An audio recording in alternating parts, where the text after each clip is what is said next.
Salve a tutti! Ecco qui il circuito di sicurezza in corrente finalmente realizzato. Quindi diamo uno sguardo da vicino a come è venuto nella sua forma finale. Abbiamo che qui c'è un voltometro che in pratica segna il valore di corrente, di sovraccorrente limite oltre il quale scatta il controllo di sicurezza. Qui abbiamo l'ingresso della 12 volt ausiliaria, mentre qui c'è l'ingresso del circuito, della maglia che si vuole tenere sotto controllo. Quindi per quanto riguarda invece la disposizione su scheda, abbiamo che questa è tutta la parte di logica, dove è stato aggiunto poi un amplificatore operazionale che si vedrà in seguito nella fase di analisi degli errori che sono stati commessi, mentre su questa scheda abbiamo il fusibile di protezione che è sempre presente, poi il diodo che garantisce il verso della corrente sempre in una direzione, quindi essendo che ci devono passare 5 ampere massimo è abbastanza grosso come dimensioni. Questo è il MOV, come si può vedere è molto grosso, infatti riesce a reggere una corrente di 50 ampere per 50 microsecondi, ma di sicuro è un po' eccessivo per questa applicazione, ma diciamo che per quanto riguarda la sicurezza è meglio eccedere e non essere in difetto. Questo è l'IGBT che viene ovviamente dissipato in quanto vi è comunque la caduta fra collettore e emettitore, quindi quando passano 5 ampere può dissipare fino a 10 watt, quindi deve essere alettato. Questo è l'induttore da 1 mH, quindi è venuto abbastanza grosso. E questo è il buzzer, quindi il segnalatore acustico, e poi infine abbiamo il pulsante di reset, quindi attraverso il cui andiamo a resettare il circuito nel caso in cui dovesse scattare la protezione. Quello che vedremo oggi in questo video è la fase di test, quindi andremo a testare tutte e tre le protezioni che offre questo circuito e andremo a verificare quindi se effettivamente funziona. Come test di partenza andremo a verificare la protezione da sovraccorrente, quindi imposteremo un valore limite di corrente che può circolare nella maglia del circuito e andremo a verificare se quando questo valore viene superato il circuito apre la maglia, quindi interrompe il passaggio di corrente.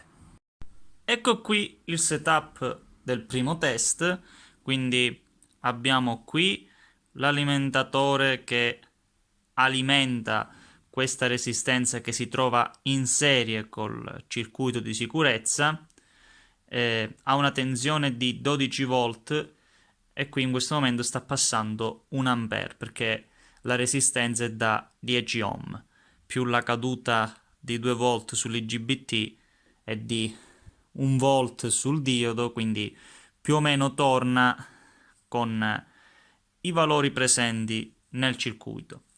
Mentre qui abbiamo l'alimentazione ausiliaria e in questo momento il livello di sovraccorrente è impostato a 1,93 A. Mi sono accorto che in pratica questo voltometro digitale ha un po' di offset, quindi non è precisissimo, però per quanto riguarda l'applicazione non è che servisse spaccare il capello, quindi è accettabile come errore, soprattutto considerando quando l'ho pagato, quindi diciamo che non c'è da lamentarsi. Quindi seguiremo quello reale in modo da poter verificare che in effetti quando il valore di sovraccorrente scende sotto 1 volt, il circuito scatta. Quindi inizio a calare il valore di sovracorrente in quanto non posso aumentare la corrente nel circuito, in quanto altrimenti scatta perché rileva una variazione improvvisa. Quindi per effettuare la prova correttamente devo variare il livello. Quindi calo, la soglia scende,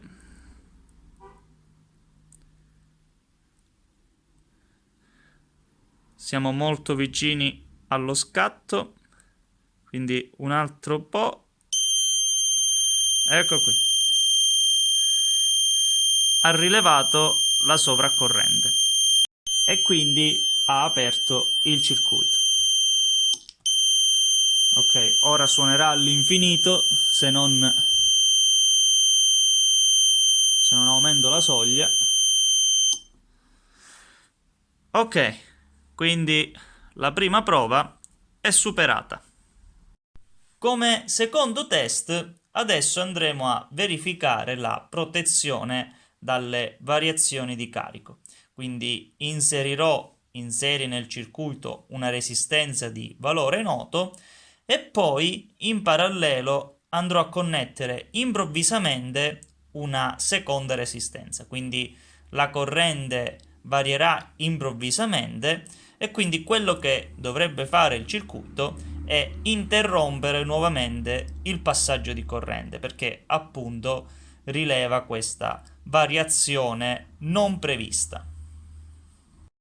Ecco qui il setup della seconda prova, quindi è praticamente identico a quello della prima prova, solo che adesso ho inserito un'altra resistenza dal valore di 100 ohm in parallelo a questa. Quindi adesso la soglia è settata a 1,73 A, quindi andando a collegare, quello che succede è che il circuito rileva una variazione improvvisa di corrente e quindi dovrebbe scattare.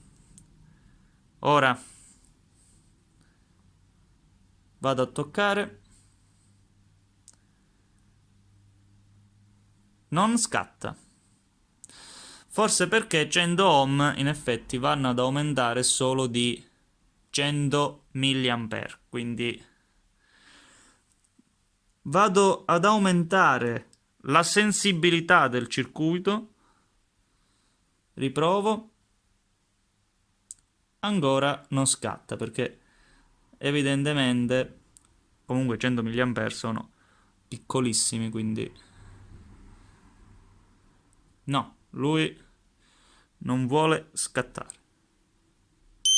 Ok, ora la sensibilità era quasi al massimo e quindi ha rilevato questa variazione ed è scattato. Rieffettuo la prova con una resistenza da 25 ohm e con la sensibilità del circuito settata al massimo. Quindi vado a toccare, qui si è chiuso.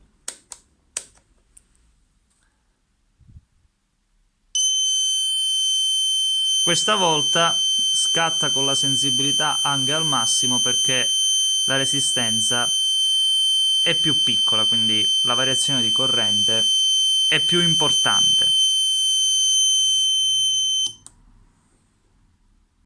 Come terzo ed ultimo test Adesso effettueremo la prova di cortocircuito, quindi andremo a verificare se questo circuito riesce a offrire una protezione da questo evento. C'è da dire che questa è la prova più pericolosa da fare, ma soprattutto diciamo che ho voluto esagerare, quindi partiremo da dei condensatori carichi a 350 volt e poi mettendo solo una resistenza serie di 1 ohm andrò a cortocircuitare questi condensatori a massa. Quindi come tipo di prova è davvero severa, forse anche eccessiva, perché poi nella realtà non si verifica mai un evento del genere, perché in un circuito ci sarà sempre una resistenza diversa da un ohm, generalmente è sempre più grande, però voglio esagerare perché voglio essere sicuro che questo circuito possa effettivamente proteggermi anche in situazioni drastiche. Ecco qui il setup della terza prova, quindi abbiamo come sempre il circuito di protezione, la resistenza da 1 ohm in serie con l'alimentazione. Ecco qui il setup della terza prova, quindi abbiamo la resistenza da 1 ohm messa in serie fra il circuito di protezione di corrente e un condensatore da 100 microfarad che verrà caricato fino a 350 volt. Quindi con un multimetro andremo a misurare la tensione ai suoi capi.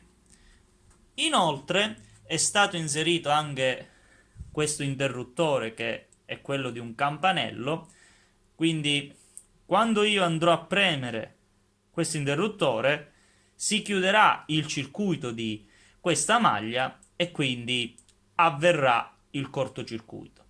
Quindi appena io premo dovrà intervenire il circuito di protezione in corrente e quindi aprire l'IGBT per limitare i danni. Prima di effettuare il test vi ricordo che il banco è protetto con dispositivi di sicurezza, quindi nel caso in cui vogliate fare anche voi queste prove tenete in considerazione questo aspetto. E inoltre il variac con cui andrò ad aumentare la tensione è isolato dalla rete. Questo perché poi prenderemo delle misure con l'oscilloscopio e quindi questo è un fattore di vitale importanza. Infine, ultima precisazione per quanto riguarda il test, io aumenterò la tensione fino a 350 volt, dopodiché, prima di premere l'interruttore, staccherò l'alimentazione primaria, in modo che nel caso in cui si dovesse rompere l'IGBT, quindi nel caso in cui il circuito non passi il test, non ci sia tutta la corrente che può fornire la rete sul circuito, quindi il test sarà effettuato solo con la carica che è stata accumulata dal condensatore. Molto bene, quindi è tutto pronto per il test.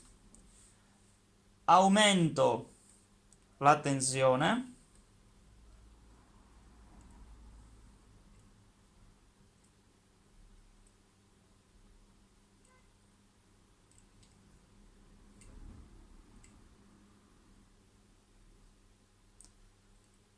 Siamo a 354 volt. Stacco l'alimentazione. Corto. Ok. Il circuito ha retto. Infatti, come vedete, il condensatore si scarica lentamente. Questo perché l'IGBT non si è bucato. Infatti se riprovo a fare un test adesso a 200 volt funziona nuovamente, quindi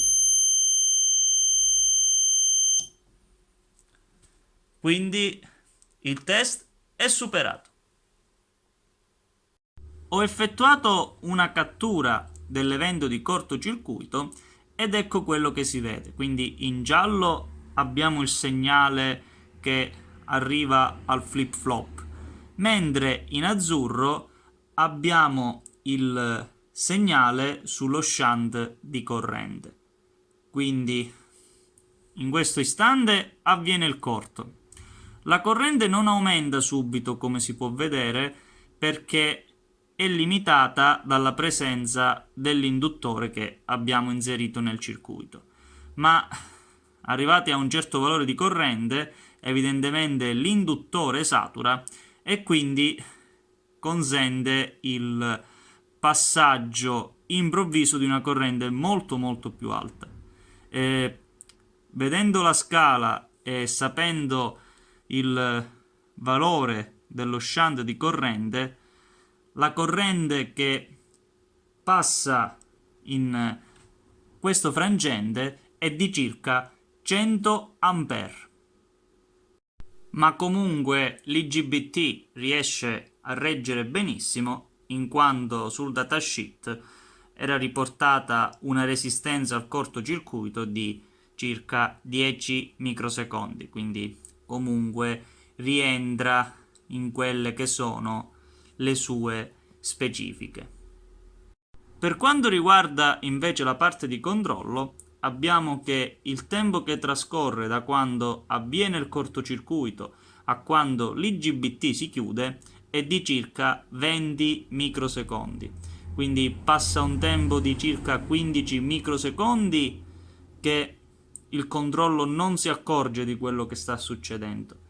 Dopodiché inizia la salita, quindi l'uscita dell'amplificatore operazionale inizia a salire fino a raggiungere una tensione di 2 volt.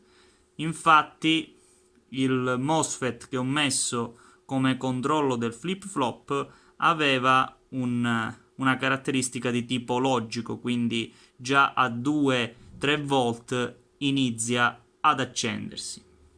Quindi il flip-flop scatta in questo punto e va a chiudere il gate del MOSFET.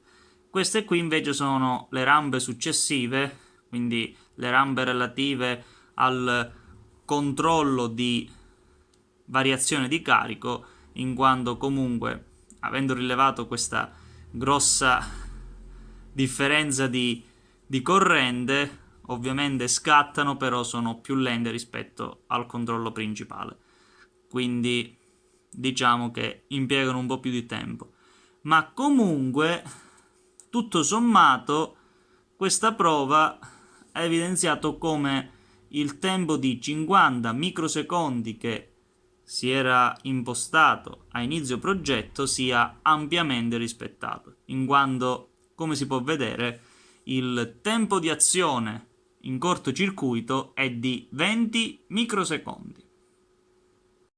Anche la terza prova si è conclusa in modo positivo, quindi possiamo dire che il circuito di protezione in corrente funziona correttamente. Prima di concludere il progetto, c'è da segnalare che questa volta è stato commesso un errore. Infatti, guardando lo schematico, abbiamo che questo nodo presenta un problema. Infatti, come si può vedere, per funzionare correttamente questa parte, una certa quantità di corrente deve fluire su questo ramo e richiudersi attraverso l'uscita di questo amplificatore.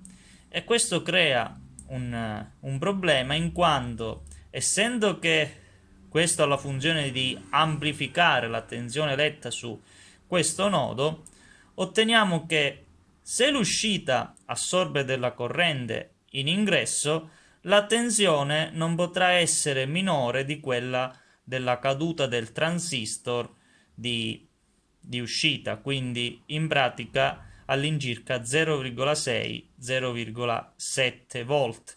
e quindi è come se leggesse un offset di corrente sempre costante e non inferiore a 0,6-0,7 A. Per risolvere questo problema, quindi, si è andato a inserire quell'altro amplificatore operazionale che avete visto su scheda, in modo da creare un disaccoppiamento di impedenza su questo nodo. Quindi una configurazione a inseguitore come è stata messa qui, anche per quanto riguarda questo nodo del circuito. Quindi abbiamo che il segnale preamplificato arriva sul piedino più dell'inseguitore e poi l'uscita si va a congiungere con questo nodo. E quindi il problema si risolve perché l'uscita di questo amplificatore operazionale vedrà soltanto delle alte impedenze. Molto bene, quindi questo progetto può dirsi concluso. Sono molto soddisfatto delle prestazioni di questo circuito e soprattutto risulterà davvero di vitale importanza per poter effettuare le fasi di debug di alcuni progetti che sto realizzando in questo periodo. Per questo video quindi è tutto. Alla prossima!